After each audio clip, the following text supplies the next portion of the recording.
Good afternoon, my YouTube viewers. In this video, what we're going to talk about is Bayesian estimation.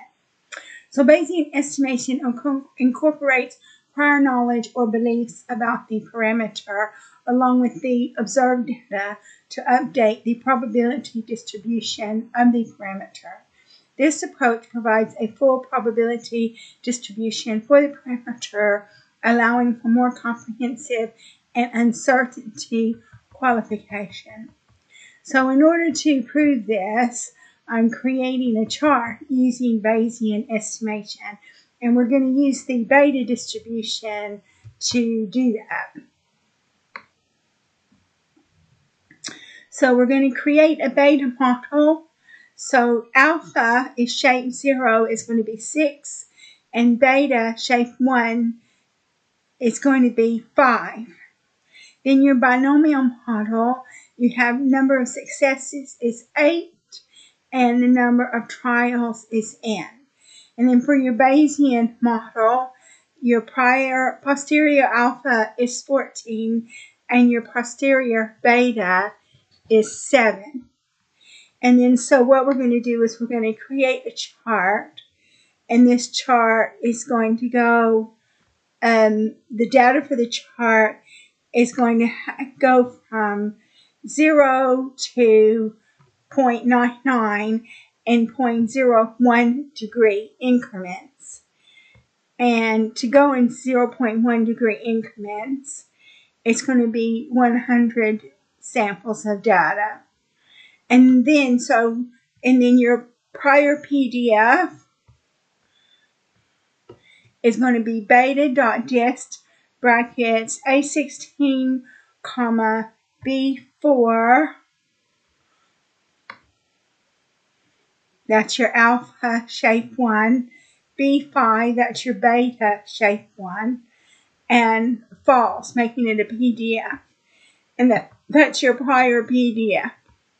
And your posterior PDF is going to be beta.dist A16, and it's going to be B12, it's going to be posterior alpha, B13 is going to be posterior beta, and it's going to be false. And basically what you do is you copy and paste these formulas down all the way to the end of the data, which is about 115. And then so if you can modify the alpha and the beta to change the prior and posterior. So let's just see this. So yeah, so we've got the prior and the posterior together. So we can change the alpha.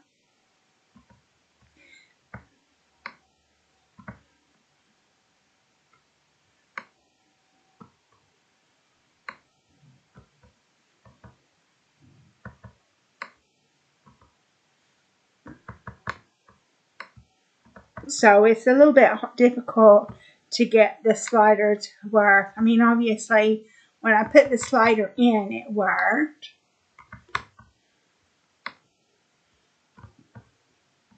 So format and control alpha should be B4, and it is B4. And format and control beta, it should be B5, and it is B5. But it's just being a bit awkward.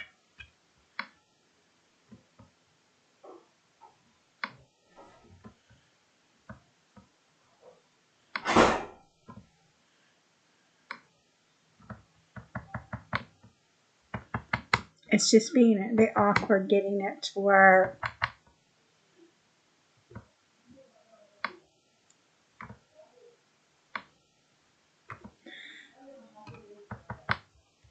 But I can manually change it to 8,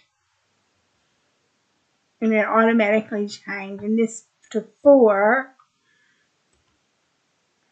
and that will automatically change. So I'm able to manually change it, even though the sliders, not really working like it should be working. But you can change it to 9. And this one is 8. And so you can change it any way you want, even though the slider isn't working. I put the slider in to demonstrate that you can slide it to change it, but it just isn't wanting to work today. So we won't be able to use it.